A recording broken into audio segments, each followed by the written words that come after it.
너희가 구하는 것, 너희 중에 두 사람이 구할 때 어떤 것에 대하여 한 마음이 되면 하늘 내 아버지께서 뭐 한다는 거예요, 지금. 그것을 위해 그것을 행하신다고 지금 말하고 있어요. 예수님께서는 지금 두세 사람이 땅에서 무엇이든지 실행하면 어떻게 한다는 거예요? 하늘에 계신 내 아버지께서 너희를 위해서 그 일이 잘 되도록 돕겠다는 거예요. 행하시겠다는 거예요. 너희의 기도하는 그 마음을 듣고 그것을 내가 응답하겠다. 지금 그 말인 거예요, 지금. 기도의 중요한 원리를 지금 말하고 있는 거예요. 늘 성경 말씀을 읽고 우리는 저나 여러분이나 늘 성경 말씀을 가까이 두고 읽고 그 말씀대로 기도하고 구할 때 하늘에 계신 내 아버지께서 그 문제를 해결하여 준다는 것을 지금 말하고 있는 거예요. 뭐예요, 지금? 모든 매듭을 풀어주겠다. 모든 구하는 것을 응답하겠다. 문제를 해결하여 주겠다. 지금 그 말이잖아요. 초대교회 때 120명의 문도가 일심단결하여 기도할 때 무슨 일이 일어났어요? 하늘에 계신 그 아버지께서 성령을 보내주셔서 어떻게 됐어요? 성령의 불로 감동을 시켰어요. 모든 사람 한 사람에게 성령이 임하여서 방언으로 말하게 해서 여기서 그 마가의 다락방에서 방언이라는 말은 우리 각 나라의 방언, 즉 한국말은 우리 모국어잖아요. 우리 모국어. 자, 그럼 그 외에는 뭐예요? 미국말, 일본말, 이런 것이 방언이잖아요.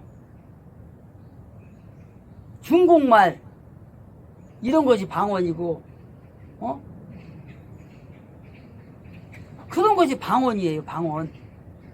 우리나라도 말하자면, 저 지방 가면 서울 말하고, 대구 말하고, 대전 말하고, 또, 전라도 말하고, 또, 제주도 말이, 그게 방언이에요, 방언. 그것이 바로, 그것도 방언이라고 하잖아요. 지방 언어. 뭐, 제주도 같은 건 어서쇠, 뭐 이런 말 있잖아요.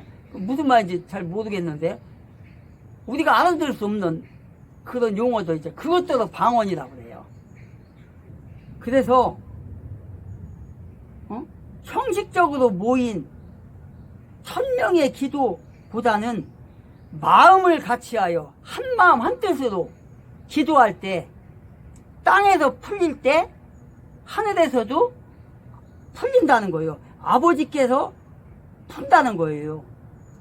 한 마음 한 뜻으로 기도할 때 그런 기도의 원리를 지금 말하고 있는 것입니다. 지금 기도의 원리를. 그래서 기도는 진심으로 하는 기도는 이루어진다. 하나님께서 하늘에서 푸신다. 그러나 거짓과 날조와 진심이 아닌 기도는 하늘에서 그 매듭이 풀리지 않는다. 땅에서 안 풀리는데 어떻게 하늘에서 풀리냐고요. 그렇지 않다. 그 얘기를 지금 하고 있는 것입니다. 그래서 20절에 두세 사람이 땅에서 두세 사람이 모인 그런 가운데 누구의 이름으로? 내 이름으로. 누구의 이름? 예수의 이름으로. 20절에서 내 이름으로 모일 때 예수의 이름으로 모인 곳에 누가 있다고 그랬어요? 지금 예수님도 함께 한다는 거예요. 그 한 가운데 함께 한다는 거예요. 예수의 이름으로 모인 그 자리에 자신을 부정하는 대신 신앙의 대상으로 예수 그리스도를 고백하는 집회에 그 모임에 그 자리에 부흥 집회에, 주일 예배에, 수요 예배에, 금요 초다에 어떻게 한다는 거예요? 내가 함께한다. 내가 한 가운데 있다. 지금 이 말이잖아요. 그래서 예수 그리스도는 살아계신 말씀이기 때문에 어떻게 된다는 거예요? 신령한 집회에 주님이 함께하고 성령이 함께하고 하나님이 함께하신다. 그 자리에 참석하고 계시다. 예수님께서. 그 말인 거예요 지금. 그래서 예수의 이름으로 모인 교회, 모든 집회, 뭐 여기서 교회라는 것은 그냥 건물인 교회를 얘기하는 게 아니에요. 그것만 얘기하는, 항상 얘기하지만 교회 한 사람이 모인, 저와 여러분이 지금 온라인으로 지금 여러분과 저와 지금 소통하고 있는 거잖아요. 이게 모임이잖아요. 이게 저 혼자 짓거리는 게 아니라 이게 이제 유튜브에 업로드가 되면, 초등학교 스터디에 업로드가 되면 최소한도 5사람은 올 거 아니에요. 최소한도 뭐 더 적을 수도 있고 더 많을 수도 있고, 뭐 10명, 20명, 30명, 50명 될 수도 있고, 1명이 될 수도 있고, 2명이 될 수도 있고, 여기서 뭐래, 사람이 모인 가운데 뭐라겠어요? 나도 함께 한다. 지금 그랬잖아, 여기서. 응? 여기 뭐래요? 2-3 사람이 내 이름으로 함께 모인 곳, 거기에 나도 그들 한 가운데 있느니라. 20절에 이렇게 돼 있잖아요. 2-3 사람. 이 영상을 보는 사람이 2-3 사람은 될 거 아니에요. 2-3 사람. 그 얘기인 거예요. 그 가운데 한 사람, 한 분이신 예수님이 함께 하신다는 거예요 지금.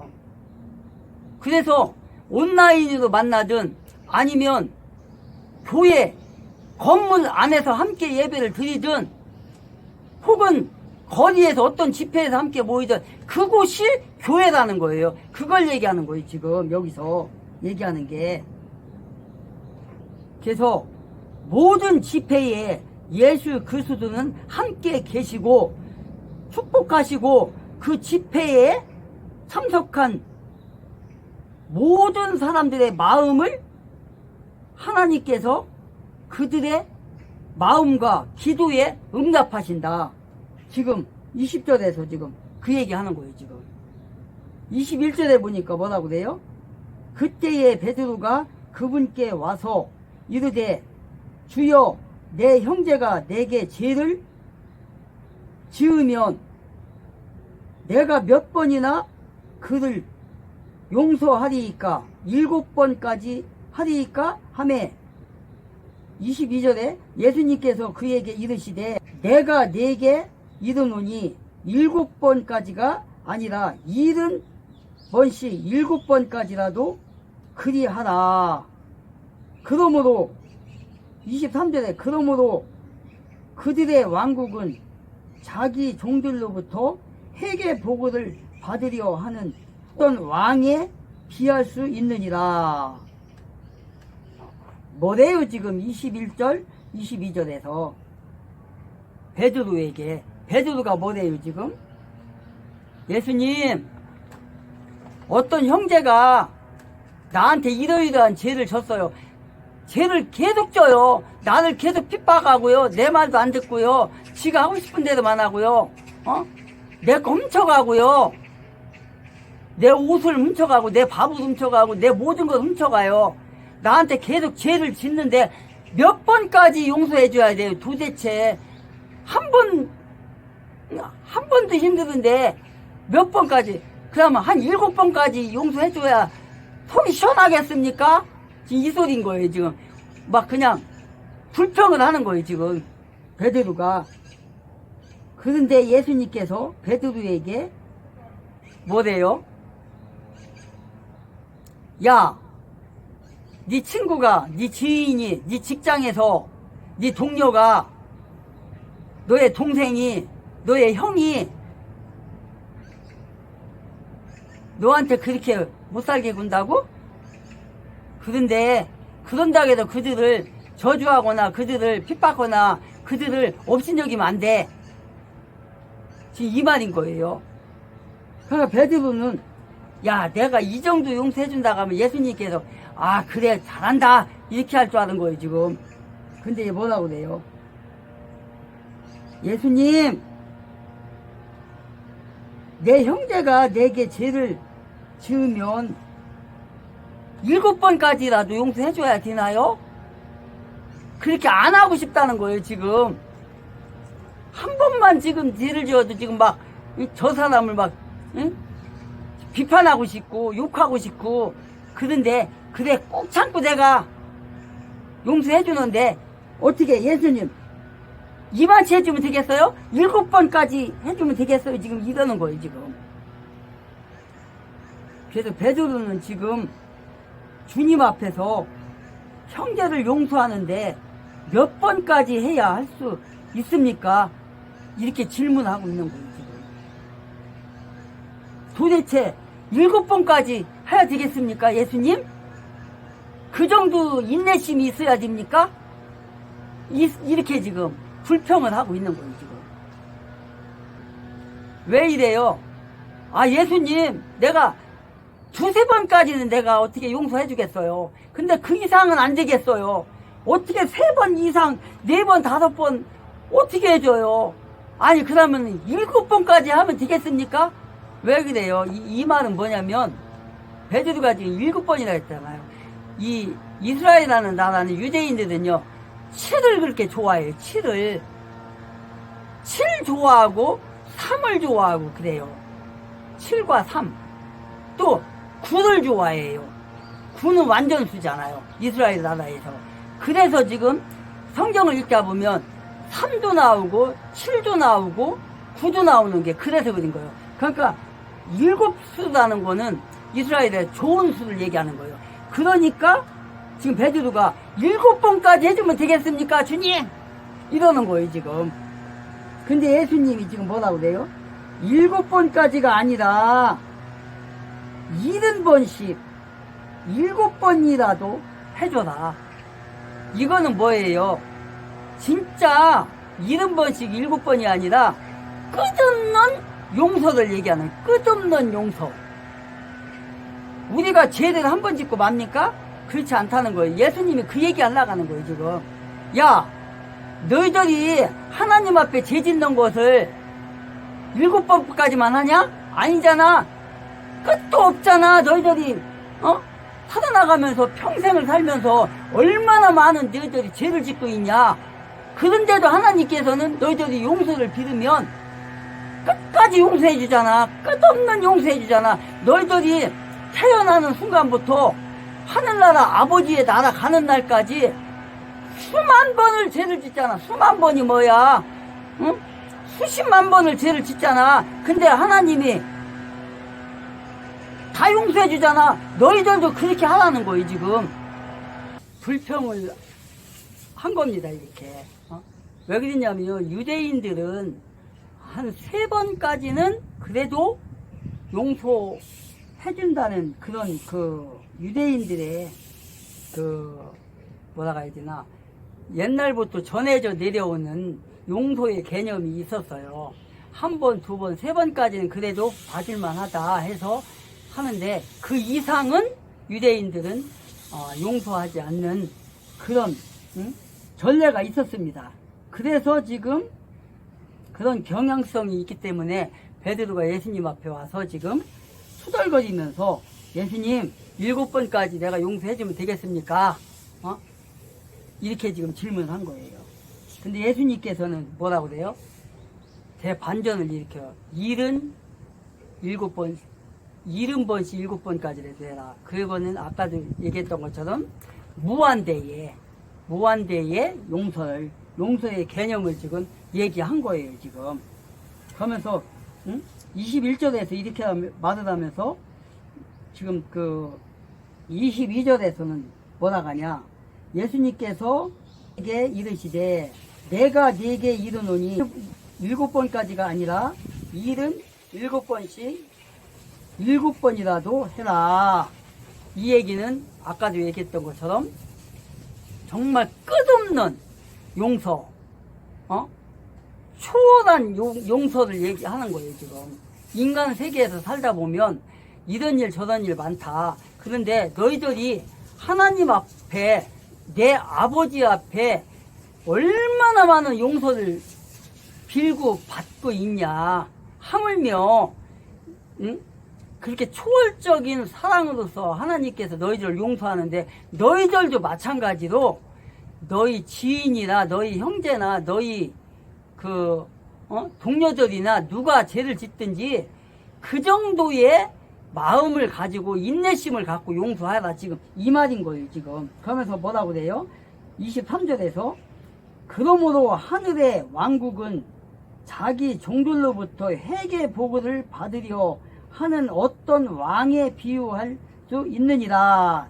지금 엄청난 지금 얘기를 하고 있어요. 예수님이 지금 엄청난 이 얘기를 그가 계산을 시작할 때에 그에게 10,000달란트 빚진 한 사람이 있었 그에게 끌려왔으나 25절에 그 사람이 갚을 것이 없으므로 그의 주인이 그에게 명령하여 그와 그의 아내와 자식들과 그가 소유한 모든 것을 팔아 갚게 하니 26절에 그러므로 그 종이 엎드려 주인에게 경배하며 이르되 주인이여 나에 대해 참아주소서 내가 주인께 다 갚겠나이다 하매 27절에 그때에 그 종의 주인이 불쌍히 여기는 마음을 가지고 그를 풀어주며 그에게 그 빚을 탕감해 주니라. 이렇게 기록하고 있어요. 그 빚을 탕감해 주니라. 이렇게 기록하고 있어요. 자, 여기서 지금 예수님께서 엄청난 얘기를 하고 있어요. 지금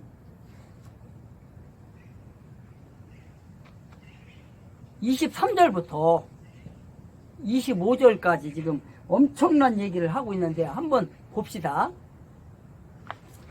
여기서 뭐라고 해요? 지금 23절에서 어떤 종이 있대요.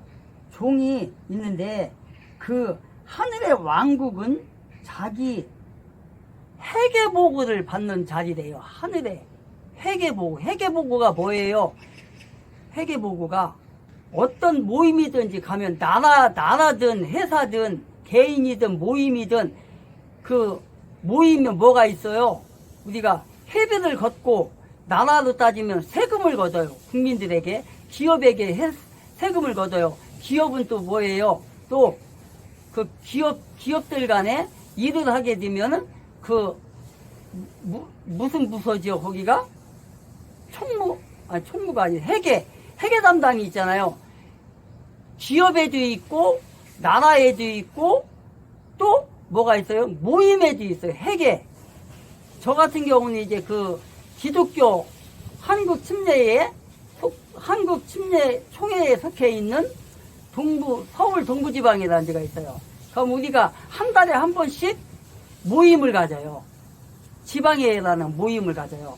그러면 거기서 예배가 끝나고 나면 이제 회무가 시작이 돼요. 그러면 그 회계 보고를 해요. 지난달에는 얼마를 썼고 누구에 뭐 했고 누구 뭐 축의금이라든가 뭐 상여금 하여간 있어요. 그런 거 보고를 한단 말이에요. 그것도 회계 보고라고 그래요. 그것도. 그런데 여기서 뭐라고 했어요? 23절에서 그러므로 하늘의 왕국은 자기 종들로부터 회계 보고를 받는데요. 회계 보고를. 그런데 뭐래요? 여기서 회계 보고를 할 때에 어떤 왕에 비할 수 있느니라 하면서 24절에서 중요한 말이 나와요. 그가 계산을 시작할 때에 그에게 10,000달란트 빚진 사람이 있었대요. 10,000달란트. 10,000달란트라는 말이 나와요. 여기서 10,000달란트. 10,000달란트라는 돈은요, 엄청난 돈이에요. 엄청난 돈. 정말 웬만한 사람들 평생을 벌어도 10,000달란트 벌 수가 없어요. 좀 이따 얘기하겠지만 우리나라 돈으로 환산했을 때 엄청난 돈을, 그러니까 이 사람이 무슨 사업을 했는지 무슨 일을 했는지는 모르겠어요. 여기서 그게 안 나오니까. 근데 어쨌든 간에 10,000달란트 빚을 졌대요. 10,000달란트. 10,000달란트. 왕에 비할 수 있느니, 왕에 비할 수 있다 했잖아. 왕에. 그 왕이라는 건 뭐예요? 왕에 비할 수 있느니, 응? 왕에 비할 수 있느니라 하면서 회개 지금 한다는 거예요. 지금 왕이라고 했으니까 지금 세상으로 한번 따져보자고요. 지금 세상에 대통령 시절 때 어떤 회사를 비유가 되죠. 그렇게 되면 왕이니까 대통령으로 바꿔보자고. 이제 대통령으로 이 21세기로 돌아와서 그러면 대통령 앞에 와서 보고를 받았다는 거예요. 회계 보고를. 그러니까 이제 저기겠죠. 그 나라로 따지면 세무 담당이겠죠. 국가에서 운영하는 세금을 걷는 그 사람이 이제 대통령한테 이제 보고를 하는 거잖아요. 그런데 어떤 기업이 있습니다. 어떤 기업이 있었는데 이 기업이 망했습니다. 망했는데 나라에 어떤 이만한 빚을 졌어요. 지금 그 얘기를 바꿔보자고요. 그 얘기로. 어떤 회사가 있었는데, A라는 회사가 있었는데, 이 회사 회장이 일을 개떡같이 해가지고, 무역을 개떡같이 해갖고, 아니면 기업을 개떡같이 운영을 해갖고 망해버렸어요. 그래가지고 나라 빚이 이렇게 많이 졌어요. 지금 이런 걸로 바꿔보자고요. 그러면 1만 달란트라는 빚을 졌습니다. 근데 이거를 갚을 수가 없어요. 지금 이 사람이. 왜 그래요? 25절에 보니까 24절에서 1만 달란트를 빚을 진 사람이 왔는데 그 사람이 갚을 것이 없으므로 주인에게 그에게 명령하여 그와 그의 아내와 자식들과 그가 소유한 모든 것을 팔아 갚게 하므로 이제 뭐예요? 파산이 된 거야. 이제 야, 너 회사 있지? 회사 다 팔아서 네 아내도 팔고 네 자식도 팔아. 그래갖고 그 빚을 나한테 갚어. 지금 이 말인 거예요. 지금 이거예요. 25절에 뭐예요? 종들에 대해서 지금 말하는데 예수님께서 이 비유를 지금 한 거잖아요. 어떤 종이 있는데 그 노예가 있는데 그 노예가 왕에게 빚을 졌다. 지금 이 말을 하는 거예요. 빚진 액수가 얼마래요? 1만 달란트. 얼마나 많은 빚을 졌냐? 1만 달란트. 이 빚을 졌다는 거예요. 그래서 갚을 길이 없다는 거예요. 지금 우리가 21절부터 베드로의 고백부터 지금 나오잖아요. 이것은 뭐예요? 지금 빚으로 얘기한 거잖아요. 이게. 그래서 1만 달란트의 빚을 졌는데 23절에서 종들에게서 1만 달란트를 빚을 졌대요. 24절에서는 뭐라고 그래요? 이 1만 달란트 빚진 이것을 갚을 길이 없다는 거. 1만 달란트. 1만 달란트면은요, 지금 돈으로 따졌을 때, 한 6조 원 정도 되는 돈이에요, 이게요. 뭐, 학자마다 좀 다르긴 한데, 왜냐, 하루 일당이, 그럼 먼저 여기를 가보자고요. 27절 한번 볼게요. 그때에 그 종의 주인이 불쌍히 여기는 마음을 가지고 빚을 갚아줬대요.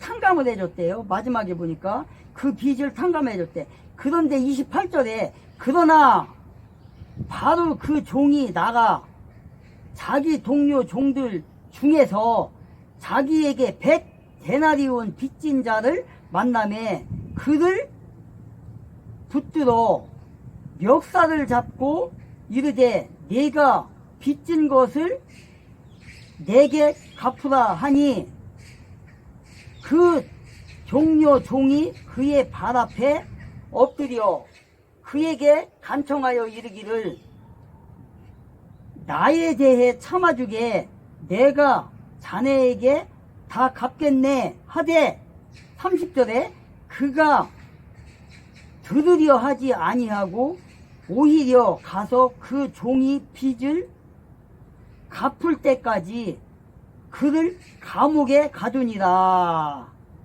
그래서 31절에 그의 동료 종들이 이루어진 일을 보고 심히 민망하여 자기들의 주인에게 가서 이루어진 모든 일을 고하매 그때에 그의 주인이 그를 붙들어 그들에게 이르되 오 너 사악한 종아 내가 내게 애걸하기에 내가 내게 그 모든 빚을 탕감해 주었으니 내가 너를 가엾게 여긴 것 같이 너도 내 동료 종을 불쌍히 여겼어야 하지 아니하겠느냐 하고 이렇게 기록하고 있어요. 자, 여기서 뭐래요?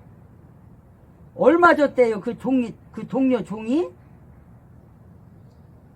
100데나리온 100데나리온 빚진 자래요. 100데나리온. 그러니까 1만 달러하고 100데나리온하고 한번 비교해 보자고요. 엄청난 돈이잖아요, 이게. 엄청난 돈. 자, 이 100데나리온이라는 돈을 우리나라 돈으로 환산하면 얼마가 나오냐면요. 우리나라 돈 지금 하루 노동자 일당이 얼마죠? 하루 노동자 일당이 10만 원을 치자고요. 지금 10만 원이지 8만 원, 보통 10만 원 받는 걸로 알고 있어요. 10만 원이에요, 하루 일당이. 그러면 100데나리온은 얼마가 되냐면 그 한 데나리온이 얼마냐면 우리나라 돈으로 환산을 하면 10만 원이 돼요. 그럼 100데나리온이 얼마예요? 계산하면 한번 계산해 보자고요. 100데나리온이면 10만 원, 하루 노동자 일당이 10만 원이죠. 곱하기 100일을 한번 해보자고요. 100일을 10, 100, 1, 10, 100, 1000만, 10만, 100만, 1000만 원이네요. 100일 하니까. 그러면은 100데나리온이 1000만 원이잖아요. 100데나리온이. 그러면은 100데나리온이면 상당히 작은 돈이에요. 근데 1만 달란트라겠잖아요. 위에서는 1만 달란트면은 100데나리온이 참 듣고서 제 귀를 좀 의심했는데 이재명 정부가 말입니다. 건국 이후 처음으로 대북 방송을 중단을 해버렸습니다. 이게 52년 동안이나 쭉 이어져 온 그런 대북 라디오, TV 방송인데 북한 주민들은 이걸 통해서 대한민국의 자유와 그리고 시장 경제에 대해서 간접적으로 체험을 할 수 있는 그런 것이었는데요. 근데 이걸 지금 어떻게 보면 이종석 국정원장이 취임하자마자 지금 바로 지금 멈춰버린 그런 상황입니다. 이거 이재명 정부에서 추진한 이 대북방송 중단 어떻게 보시는지요? 네, 이제 문재인 정부 때 이미 이렇게 하기 국정원 무력화의 초석을 다 닦아놨고요. 이제 본격적으로 실무 작업들을 정리를 하는 것 같은데 문재인 정부 당시에 국정원의 대공수사권을 박탈했습니다. 제가 수차례 이제 말씀을 드렸는데요. 이제 이후에 이런 세부적인 정책들까지 건드리기 시작했다라고 보이고요. 지금 52년 만에 갑자기 중단해야 할 만한 중대한 사유는 없습니다. 네, 그럼에도 불구하고 이렇게 굳이 이런 조치를 취했다는 것은 이재명 정부의 대북관 그리고 정체성을 한 번 더 증명한 것이 아닌가. 근데 이게 조금 더 어려운 상황이라고 생각이 되는 것은 문재인 정부는 항상 매사에 그런 식의 방향성을 이야기하면서도 아닌 척하면서 했어요. 그러니까 최소한의 국민들의 눈치를 좀 보는 척이라도 했는데 이재명 정부는 굉장히 폭력적인 방식으로 본인들이 원하는 것을 추진을 하게 됩니다. 그러니까 이런 것들도 어떠한 여론이 형성되기 전에 그냥 본인들 마음대로 시도를 해놓고 어떤 반발 여론들이 있든 말든 추진하는 이런 모습들, 그리고 52년 만에 갑자기 전면 중단을 한 것 아닙니까? 이런 것들도 우리가 상식으로 납득하기 어렵지만 지금 권력을 가지고 있으니까 그걸 가지고 굉장히 강압적으로 밀어붙이는 모습이 보이고요. 아마 국정원 내 요원들의 사기도 좀 많이 떨어지지 않았을까 하는 우려도 저는 많이 듭니다. 진짜 이거 사기 문제도 있겠지만은 저는 다른 것보다도 이제 탈북하시는 분들, 탈북을 갖다 결심을 하고 뭐 그럴 때, 대한민국은 정말 자유라는 게 보장되고, 내가 지금 어떤 핍박을 받고 있는지를 좀 깨달을 수 있는 그런 계기가 되는 게, 이 진짜 자유에 대한 내용이 담겨 있는 방송이나 그런 어떤 라디오를 통해서 이제 알게 되는 건데요.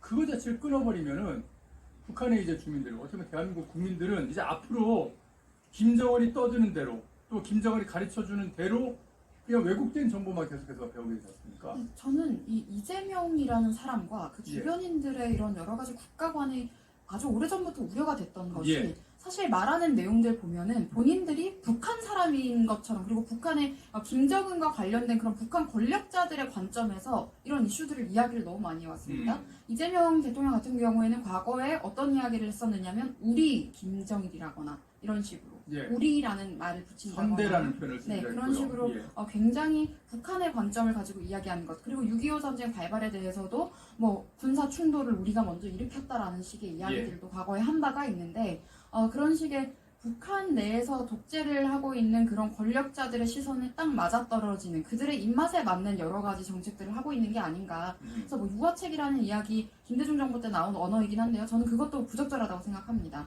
사실상 북한이 원하는 대로 움직여주고 있는 상황이다 라는 생각을 합니다. 양찬모님 회원과 감사드리겠습니다. 결국에는 이게 지금 이런 정책을 하는 이유가 대북 유화책, 남과 북이 다시 좀 대화를 하면서 해야 된다라는 얘기인 건데, 저는 글쎄요, 남과 북이 대화를 해서 문재인 정부 때 뭘 얻어낼 수 있었는지 그게 일단 의문이고, 우리가 지금 미국의 트럼프 대통령 같은 경우가 미국이 지금 어떻게 보면 북중러를 견제하기 위해서 한미일 연합전선을 지금 굉장히 강고하게 만들려고 지금 그러고 있는데, 여기에서 갑자기 한국이 북한에 대한 어떤 대북 방송을 중단하고 북한의 유화책을 펼치는 게 미국 트럼프 대통령이 보기에 과연 어떤 판단을 하게 될지 그것도 굉장히 걱정이 되더라고요. 저는 트럼프 대통령 눈치보다는요, 지금 일단 유화책이라는 이런 단어들도 김대중 정부 때 만든 프레임이라고 생각합니다. 이건 유화가 아닙니다. 반국가 행위이고 매국 행위인 것을 유화라는 프레이밍으로 굉장히 본인들의 행동을 합리화하기 위해서 만든 언어라고 생각을 하는데요. 지금 우리나라 좌파들이라고 하는, 좌파 주류라고 하는 민주당의, 그리고 지금 김민석 국무총리 같은 그런 정체성을 가진 사람들은 북한의 독재 세력에게 칭찬을 받고 싶어하는 사람들입니다. 문재인 정부 때도 저는 그런 장면들을 많이 본 것 같고요. 뭐 문재인 정부 때 남북 대화 하지 않았느냐라고 하시지만, 사실 북한도 문재인 정부에게 바란 건 없습니다. 트럼프 대통령을 만나고 싶어 했었는데, 그리고 트럼프 대통령도 김정은과 바로 이야기를 하고 싶어 했지 문재인을 통하고 싶어 하지 않았어요. 근데 억지로 어중이 떠중이로 끼는 척하면서 사진 한 장 남기려다가 굉장히 치욕을 당한 장면들도 있었던 것이고, 따라가다가 이제 문이 닫히는 대한민국 영토 안에서 대통령이 통제를 받는 그런 일이 벌어졌습니다. 판문점 3주 컷이라고 하는데요. 사실 그런 식으로 아무리 우리가 문재인이 싫다고 하더라도 우리나라의 대통령이면 어디 가서 그런 꼴은 당하고 다니지 말아야 되지 않겠습니까? 그런 장면들이 나왔던 것. 그리고 그럼에도 불구하고 북한 사람들을 지금 김정은과 그 측근들을 서울 한복판까지 지금 데리고 내려온 것 아닙니까? 그러면서 우리나라 시설들을 그때 다 보여줬었거든요. 장충체육관 쪽부터 해서 다 보여줬단 말입니다. 그런 행동 자체가 그들에게 칭찬을 받고 싶어서 안달이 난 사람들의 행동이라고 봐요. 그러니까 지금 뭐 종북이나 이런 단어는 옛날 단어다라고 하지만 이미 586들은 그 20대 때 본인들이 형성한 그 세계관을 바탕으로 이런 여러 가지 정책이나 정치적인 행보를 보이고 있는 것이고, 그들에게 북한은 추종의 대상인 것입니다. 그래서 저는 더더욱 우려가 되는 것이, 지금 이제 김용대 드론 사령관에 대한 구속이나 이런 것들, 겁박을 하는 이런 행태들을 제가 봤을 때도 지금 이걸 어떻게 뒤집어 씌우려고 하느냐면, 북한이 오물풍선을 보내서 그 오물풍선을 보냈을 경우에, 그리고 심각한 상황인 경우에 영점 타격을 해야 되니까 준비를 그냥 한 것 아닙니까? 그걸 가지고 외환제를 뒤집어 씌우려고 한다는 것은 북한 독재 세력의 관점에서 보면 그게 그럴 수 있는 거예요. 북한 독재 세력의 관점에서 보면 아예 북한과 지금 일체화된 관점을 갖고 있기 때문에 지금 해당 드론 사령관에 대해서도 이런 말도 안 되는 이야기를 하는 것이고, 그리고 지금 여러 가지로 말씀하셨던 것처럼 이건 유화책이라고 저는 생각하지 않습니다. 북한에게 칭찬받고 싶어서 하는 여러 가지 행보들이 보입니다. 대북방송 중단한 것도 그렇죠. 문재인 정부보다 이재명 정부가 북한에게 더 잘할 수 있다라는 것을 태도 측면에서 보여주기 위한 시도라고 저는 생각을 합니다. 그래서 이런 것들이 굉장히 문제가 되는 것이고, 지금 드론도 마찬가지입니다. 중국 드론 공격들도 심각해요. 불법 촬영도 심각하지 않았습니까? 예. 그리고 그때 당시 오물풍선 공격을 계속해서 당하고 있는데 그럼 군이 어떠한 조치도 하지 말고 가만히 기다리기만 해야 됩니까? 만약에 그 오물풍선에 폭탄 같은 것들이 설치되어서 굉장히 걱정 많이 됐죠. 네. 실제로 거기 그 발화 장치 같은 게 있어서 네. 불이 나기도 했습니다. 네, 서울 한복판에 만약에 폭탄이 터졌다고 생각해 보세요. 그러면은 그런 사태를 방지하기 위해서 타격을 해야 되는 거 아닙니까? 예. 군이 해야 할 역할이 그런 겁니다. 근데 그런 것들을 준비했다라는 이유만으로 마치 북한에 대한 공격을 준비했다라고 하면서 이제 본인들이 선동하고 호도하면서 대한민국 군인들의 자존심을 지금 짓밟고 있는 거예요. 아하. 이런 식으로 되면 절대 안 됩니다. 이것은 지금 비상계엄과 별개로 군인들에 대해서 나라를 지키기 위해서 어떠한 조치를 한 것을 가지고 마치 반역죄를 저지른 인사처럼 몰아가서는 절대 안 돼요. 그것도 굉장히 문제가 되는 겁니다. 계엄의 옳고 그름을 떠나서 이러한 군 내부의 조치가 지금 굉장히 위험한 방향으로 흘러가고 있는 것이고 이렇게 된다면 우리 군의 기강도 흐트러지는 것이고 아하. 앞으로 우리 군이 존재하는 목적성에 대해서도 많은 군인들이 혼란을 느낄 수 있다. 그렇게 되면 국가 안보 측면에서 굉장한 위험을 초래할 수도 있다. 그래서 이런 여러 가지 부분들도 우리가 긴장감을 가지고 경각심을 가지고 계속해서 비판을 하고 목소리를 내야 한다라고 말씀드리겠습니다. 드론 사령관 잡아가지고 감옥에다 놓으면은 김정은이 참 좋아라 할 것 같다는 그런 생각만 드는데요. 이래놓고 또 북한 영화는 또 마음대로 볼 수 있게끔 북한 영화는 또 완전히 네. 뭐 자유롭게 볼 수 있게끔 이렇게 만들어준다고 하더라고요. 그리고 또 한 가지 좀 소름 끼치는 것이 많은 분들이 지적하시는데 이렇게 민주당 정부가 집권만 하면 왜 언론에 우리가 그래도 보수라고 생각했던 언론들도 북한에 대한 이야기들을 소위 이제 북한 친화적인 보도들을 많이 내느냐라는 이야기를 하세요. 그런데 지금 이제 종편 같은 경우에는 또 승인을 받아야 되고 허가 절차가 있고 이런 것들 때문에 예. 그리고 그런 방송국이 승인받는 그런 내용들을 보면 북한 관련을 일정 시간 방송을 하거나 보도를 하면 뭐 가점을 준다거나 이런 것들이 있습니다. 그래서 그런 거거든요. 그래서 이 부분도 많은 분들이 모르시는 것 같아서 한번 알려드리려고 말씀드렸습니다. 예. 아이고 참 걱정이 좀 태산 같은 그런 얘기도 계속 들어왔는데 군의 사기 문제만 생각하더라도 이런 식으로 드론 사령관을 갖다가 겁박을 해서 구속을 하는 거, 그 방어권을 갖다가 만약에 법원에서 그래도 딱 제동을 걸어서 보장해주고 드론 사령관을 갖다가 보호해주지 않았다면은 이걸 또 얼마나 또 악용을 했을지 참 끔찍한 그런 상황인 것 같습니다. 아까 백주원 대변인께서 말씀하신 내용 중에서 그 부분이 참 와닿는 것 같습니다. 관점이 너무 다른 사람들이다. 국민에게 칭찬받고자 하는 것보다 김정은한테 칭찬을 받고 싶어하는 진짜 대한민국적인 관점을 가지지 않고 이 북한의 관점을 가지고 있는 그런 사람들이 지금 대통령실에 가득하다. 그런 말씀, 예, 동감할 수밖에 없는 그런 말씀.